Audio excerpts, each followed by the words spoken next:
Quiero llamar vuestra atención a un texto de la segunda epístola de Pablo a Timoteo, capítulo 2, versículo 1. Es suficiente ese texto, que es uno de los más breves de la epístola segunda de Pablo, pero tiene un tremendo contenido.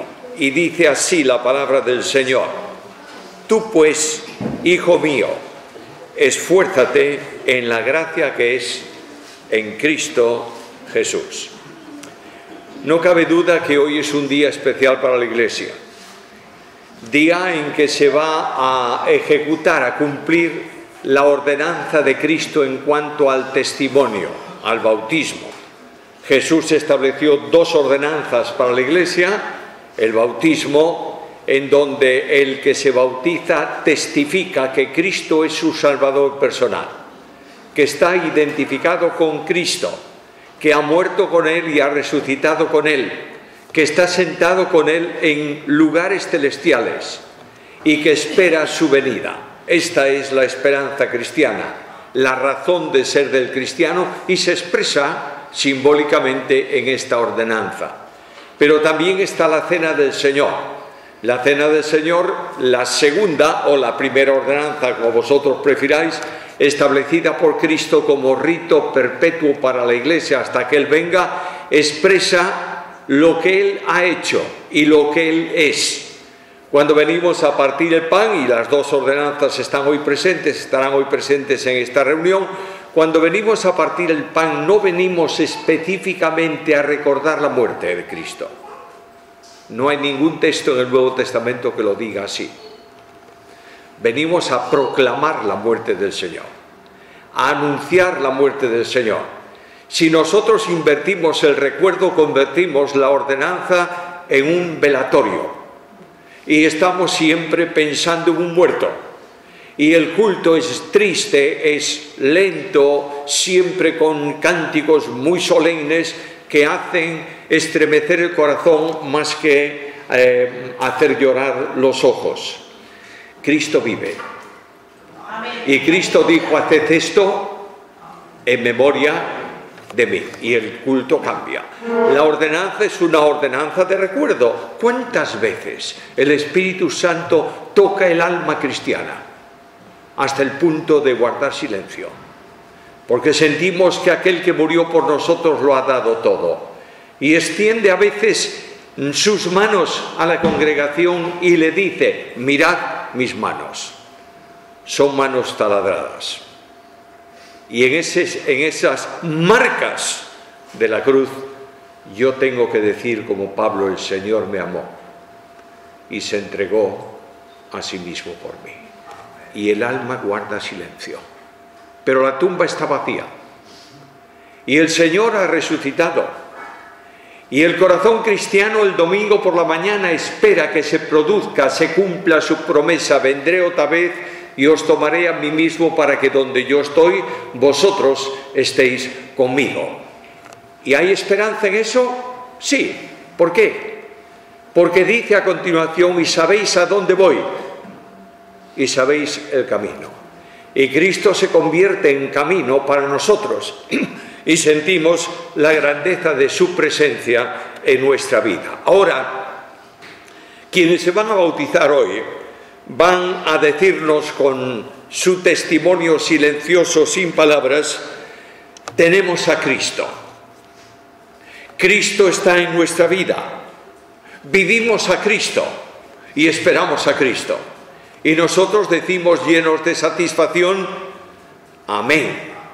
Sea así, y glorificamos el nombre del Señor. Quiero recordaros, hermanos míos amados, que cristianismo no es religión. Cristianismo es comunión con Cristo. La religión distancia a Dios del hombre y engrandece a veces al hombre, porque cumplimos las prácticas religiosas. El cristiano vive a Cristo. Y el cristiano dice en la intimidad de su alma, con reconocimiento y conociendo nuestra limitación: porque para mí el vivir es Cristo. Esto es lo que van a decir nuestros hermanos en esta mañana. En los últimos tiempos la Iglesia ha enfatizado mucho sobre aspectos externos y visibles de la fe. Se habla del elemento de la alabanza en el culto y algunos piensan que la alabanza es simplemente cantar. Y ahí entramos en la polémica, música moderna, música antigua, música rápida, música lenta, ¿qué? Y entramos en conflicto y en discusión. Cuando en el culto no hay ninguna actividad, solo hay actitudes. Porque el culto es la entrega incondicional del creyente al Señor, en gratitud por lo que Él hizo. Ahora se ha hecho mucho énfasis también, y hay una corriente tremenda que se introduce despacito, pero se introduce en el mundo evangélico, diciendo que el cristiano tiene que practicar obras. ¿Es verdad? Sí, es verdad. Pero no por él, sino conducido por Dios y en el poder del Espíritu. ¿Entiendes la diferencia? Algunos se justifican por gracia y se quieren santificar por obras. Y Pablo advirtió esto: miserable de mí, ¿quién me librará de este cuerpo de muerte? Yo quiero mencionar tres cosas rápidamente esta mañana. En primer lugar, el texto habla de una provisión. Esfuérzate ¿en qué? En la gracia. En segundo lugar, habla de una posición. En la gracia que es en Cristo Jesús.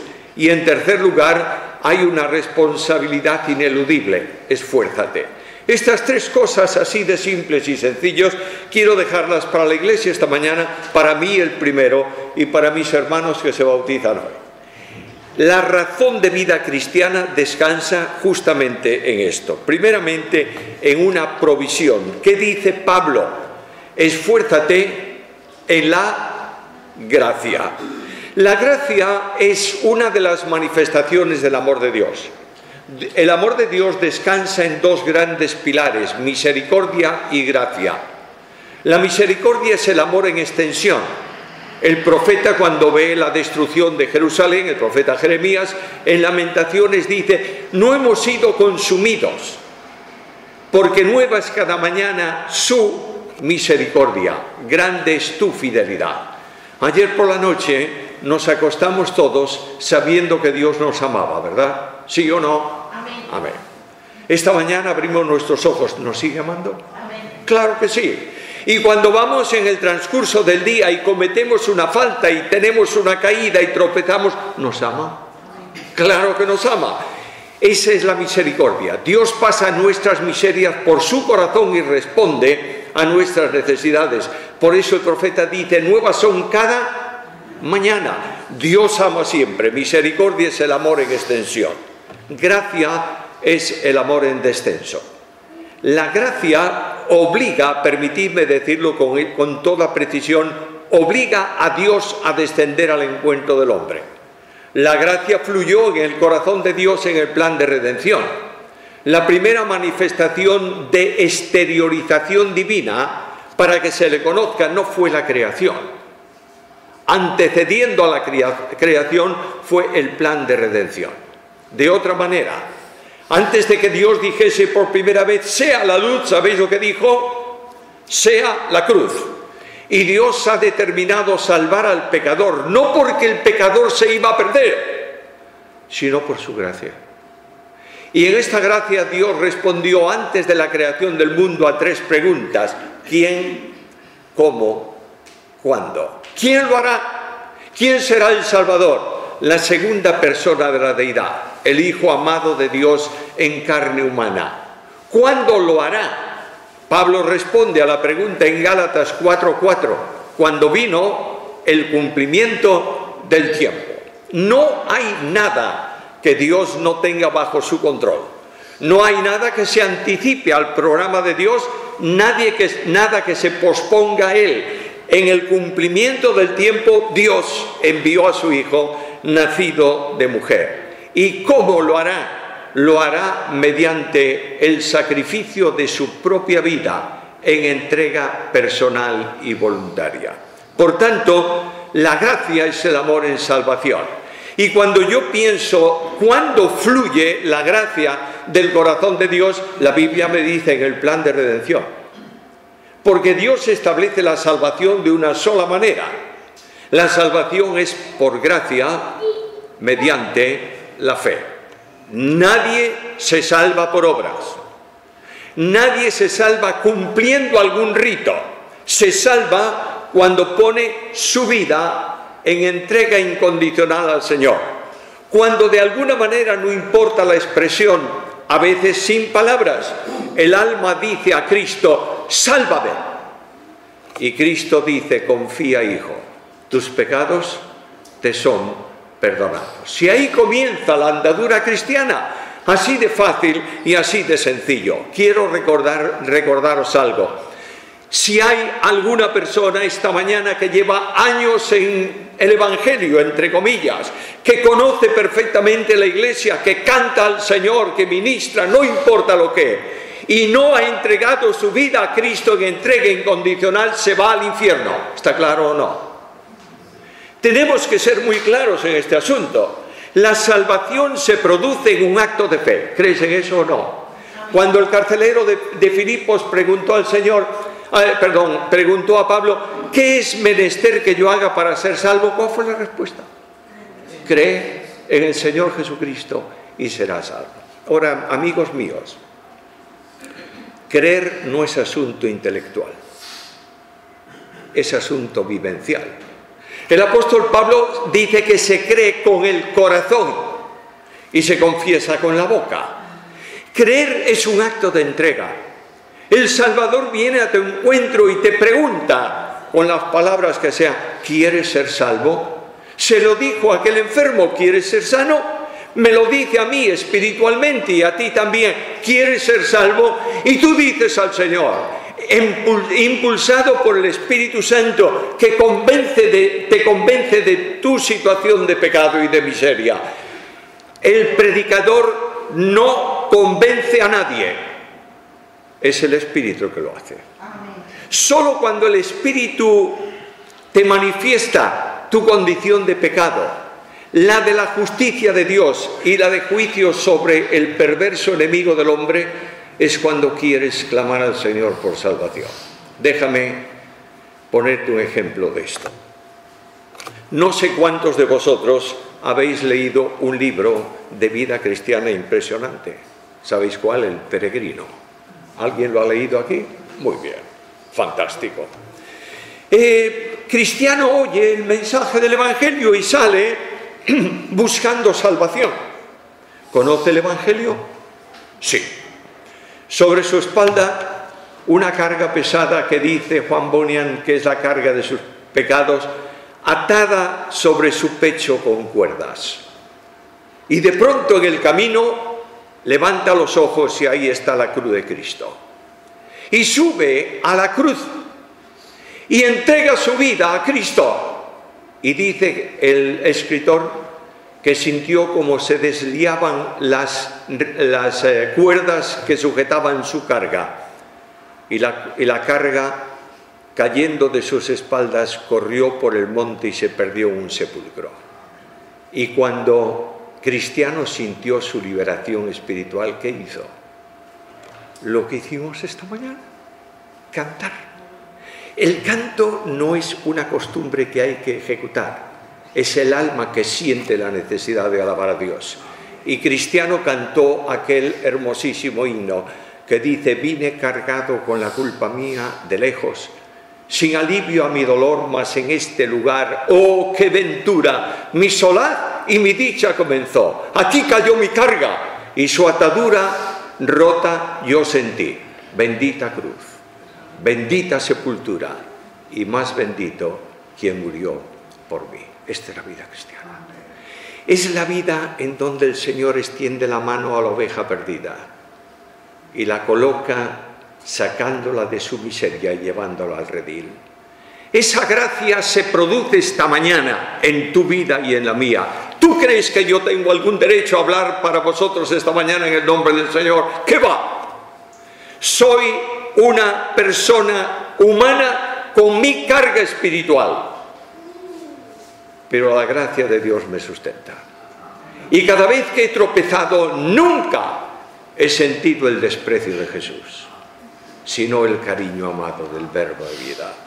Y cada vez que he caído, he tenido muchos problemas, como vosotros, sin duda ninguna, a lo largo de mi vida. Nunca he sentido el reproche de Cristo que me dijo, mira cómo eres.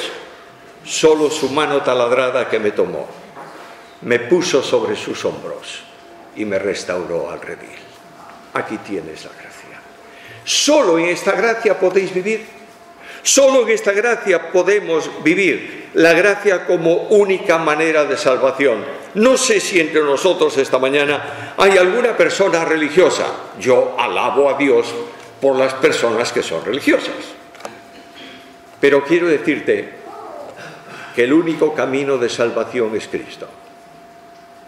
Que el único mediador entre Dios y los hombres es Jesucristo, hombre.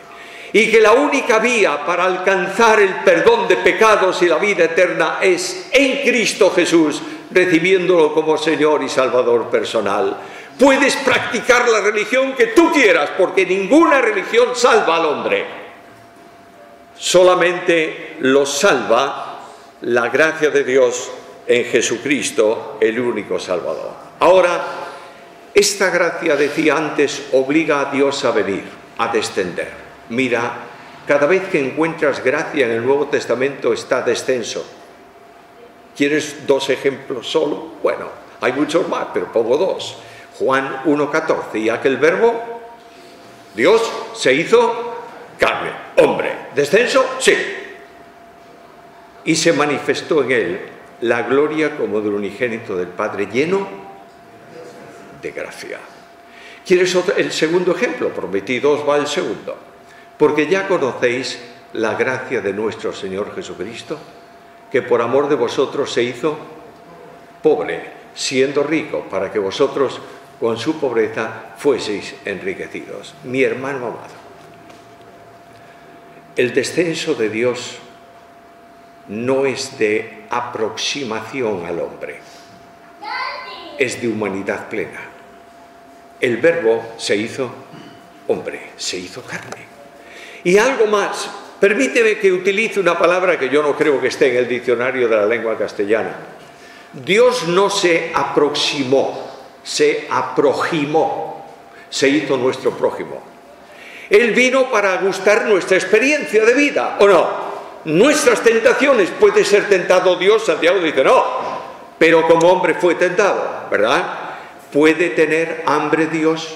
No, Él sustenta toda la creación. Pero su Hijo Jesucristo en carne humana tuvo hambre, y tuvo sed, y tuvo sueño. ¿Conoce acaso Dios lo que es la angustia? No, porque Él es felicidad admirable. La conoce todos los problemas del hombre intelectualmente. ¿Sabe Dios lo que es la agonía? Sí, intelectualmente. Pero de pronto Dios se aproxima, se hace nuestro prójimo. Y dice, mi alma está muy triste hasta la muerte. Y este que se aproxima llora nuestras lágrimas y muere nuestra muerte. Este es Dios. La gracia hace que Dios descienda a nuestro encuentro personalmente y esté con nosotros.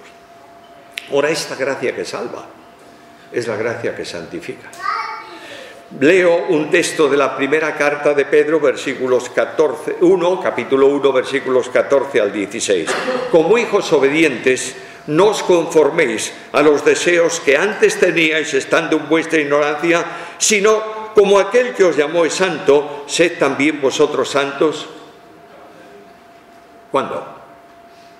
En toda vuestra manera de vivir, porque está escrito, sed santos, porque yo soy santo. ¿Sabes lo que dice Pedro? La santidad absoluta es Cristo. Solo serás santo cuando vives a Cristo. Y Cristo dijo algo en su ministerio: si el Hijo os libertare, seréis verdaderamente libres. Ahora, ese texto que está perfectamente traducido, yo cuando algunos dicen por ahí, este texto no está bien traducido, para un poquito, porque los traductores de Reina Valera, por ejemplo, que es la que yo tengo delante, sabían más griego que nosotros, o por lo menos tanto. Pero quiero deciros que ese texto tiene una amplitud mayor. Lo voy a decir de otra manera. Solo cuando Cristo te libra, eres libre. ¿Te libró al principio de la condenación? Sí. Pero si no te libra cada instante de tu vida, mientras Él no te libra, eres esclavo de tu naturaleza caída, que no puedes superar por ti mismo. Por tanto, la grandeza del versículo es clara. Hijo mío, esfuérzate ¿en qué? En la gracia. Solo podemos ser santos cuando vivimos a Jesús. La fuente natural de poder para la vida cristiana, ¿cuál es? Escucha Filipenses 4:13. Todo lo puedo ¿en quién? En Cristo, que me fortalece. La experiencia de poder en la vida del creyente, el testimonio de cada creyente, es Filipenses 1:21, porque para mí el vivir es Cristo. La realidad de esa experiencia de victoria es Cristo. Escucha a Pablo, con Cristo estoy juntamente crucificado y ya no vive Pablo. Ahora es Cristo el que vive en Pablo. De manera que cuando creímos en Cristo, nuestro yo, que nos atenazaba y nos esclavizaba, ha sido crucificado con Jesús. Y el yo de Dios, que es Cristo, vino a nuestra experiencia para darnos ¿qué cosa? Libertad. Y ahora viene el deseo de Pablo, porque tenemos necesidad de una vida de poder, ¿o no? ¿En dónde? ¿Quién nos va a dar ese poder?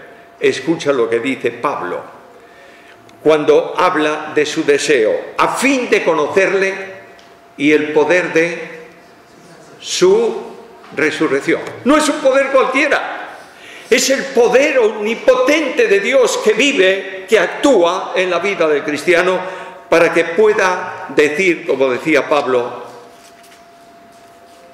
somos llevados en triunfo ¿cuándo? Siempre en Cristo Jesús. El lugar de la victoria es precisamente una vida rendida incondicionalmente a Cristo. Escucha lo que dice Pablo. Vosotros os vais a bautizar, permitidme una alusión directa. Os vais a bautizar, ¿verdad? ¿Habéis creído en Cristo? Muy bien. ¿Vivís a Cristo? ¿Esperáis a Cristo? Perfecto, todo eso nos lleva a algo importante. ¿Vais a servir a Cristo? ¿Y cuál es el estímulo para el servicio en la iglesia? Hermanos queridos, tenemos que repartir folletos porque no vino nadie el sábado, vamos a hacerlo hoy. Servir. Otra vez servir. Bueno, escucha lo que dice la Biblia. El apóstol dice, pensando en esto, que si uno murió por todos, luego todos murieron, y por todos murió, para que los que viven no vivan para sí, sino para aquel que murió y resucitó por ellos. Ahí tienes el servicio. El servicio no es una actividad, es una actitud. Tú vienes al dueño tuyo y el dueño te dice, mira, tranquilito, vas a estar un tiempo sentado en el banco sin hacer nada. Bueno. Otras veces te dice, ahora tienes que actuar y debes actuar. Porque el servicio, vuelvo a repetirlo, es una actitud que dices al Señor, ¿qué quieres que haga? Y Él va a disponer lo que quiere que tú hagas y que yo haga. Cuando tú y yo servimos conforme al deseo del dueño, que es Cristo, hay triunfo y hay victoria siempre. No sé si lo conté aquí, a lo mejor lo conté, pero lo voy a repetir porque creo que es una buena ilustración. Yo tuve una etapa de mi ministerio muy complicada. Y esa complicación de mi ministerio vino cuando dije, ¿en qué se sustenta esto? Y la respuesta fue la de siempre. Siempre se hizo así. Yo dije, no me vale. Y pregunto, ¿y por qué lo hacemos? Porque así fuimos enseñados. No me vale. Yo no voy a hacer nada en la iglesia ni en el ministerio que no esté aquí. Yo no elevo a doctrina tradiciones ni sistema. Y cuando me puse en ese plan, no toqué doctrina, toqué la estantería. Y se descoyuntó la estantería de muchos. Y comenzó el problema. Y un día estaba con mi esposa Esther en un lugar de la República Argentina. Y me llamaron los ancianos de una iglesia, con los que tenía un compromiso 2 semanas después. Y me dijeron, mira, vamos a suspender la invitación. Y yo le dije, bueno, no hay problema. El que me invita, me desinvita, tiene toda la autoridad. Pero me gustaría saber por qué. Bueno, porque estás desviándote de las normas eclesiales de las asambleas de hermanos. Bueno, pasa 1 año, 2, 3, y al cabo de un tiempo, los ancianos de la misma iglesia, que yo estaba también en Argentina, me llamaron y me dijeron, ¿quieres predicar aquí el próximo domingo? Y yo dije, ¿lo oí bien? ¿O se han vuelto locos? No, naturalmente que sí. Bien, subía al púlpito de esa iglesia 28 años después de la última vez que prediqué. Y yo pregunté muchas veces al Señor por qué. Tengo la respuesta. Yo estaba alcanzando ciertas posiciones que no me corresponden. Y en los grandes eventos, perezmillos. ¿Y sabe lo que hizo el dueño? Siéntate y aprende, que solamente soy yo el Señor. Y cuando tú aprendes esto, Dios activa nuevamente el ministerio. Porque no es cuestión de deciros, para mí el vivir es Cristo. Es cuestión de que sepáis que es verdad. Y cuando entendemos esto, tenemos una vida de victoria. Y Cristo se hace también esperanza para vosotros. ¿Tenéis esperanza? Claro, igual es la esperanza. A veces yo lo digo así un poco a la ligera, coloquialmente entre hermanos. A veces la esperanza de los creyentes es la jaula de oro. ¿Sabéis cuál es la jaula de oro? Bueno, la ciudad celestial. Calle de oro, puerta de perlas, fundamentos de piedras preciosas, y a veces yo sueño y cierro mis ojos como cristiano humano y digo, qué fantástico va a ser eso. Y me imagino que llego allí a la presencia del Señor y me da un vestidito blanco impecable, sin una sola mancha, para mí muy difícil, y sin una sola arruga, más difícil todavía. Y luego me dice, a ver, tráiganle un arpa de oro a este. Y me da un arpa de oro. Y él dice, y una nube cómoda para sentarse. Y ahora a cantar per secula seculorum. ¡Qué aburrimiento! ¿Esperamos la ciudad celestial? Sí. Tú y yo, seguro. Pero ¿sabéis cuál es nuestra esperanza? Cristo en vosotros, esperanza de gloria. ¿Tú te imaginas un cielo sin Jesús? No sería posible. Por tanto, abracémonos a Cristo, vivamos a Cristo, caminemos en sus pasos, seamos sus seguidores, porque el bautismo está reservado para discípulos. Id a las naciones y haced discípulos. No está reservado para protestantes. El bautismo no es una ordenanza para hermanos y sobre todo para hermanos con mayúscula o con minúscula, me da lo mismo. Está reservado para discípulos, es decir, seguidores de Jesús. Y nuestra esperanza es Cristo. Debo terminar. La responsabilidad. Vuelvo al texto. Tú pues, hijo mío, esfuérzate en la gracia, que es ¿dónde? En Cristo Jesús. Ahí está la dirección de cada uno de ellos. El registro celestial tiene el nombre de esa persona y su dirección. ¿Dónde vive? En Cristo. ¿Entiendes esto? Por tanto, puedes estar en una cárcel, condenado a muerte como Pablo, sin esperanza humanamente hablando, y Pablo dice, todo lo puedo en el lugar donde estoy, en Cristo.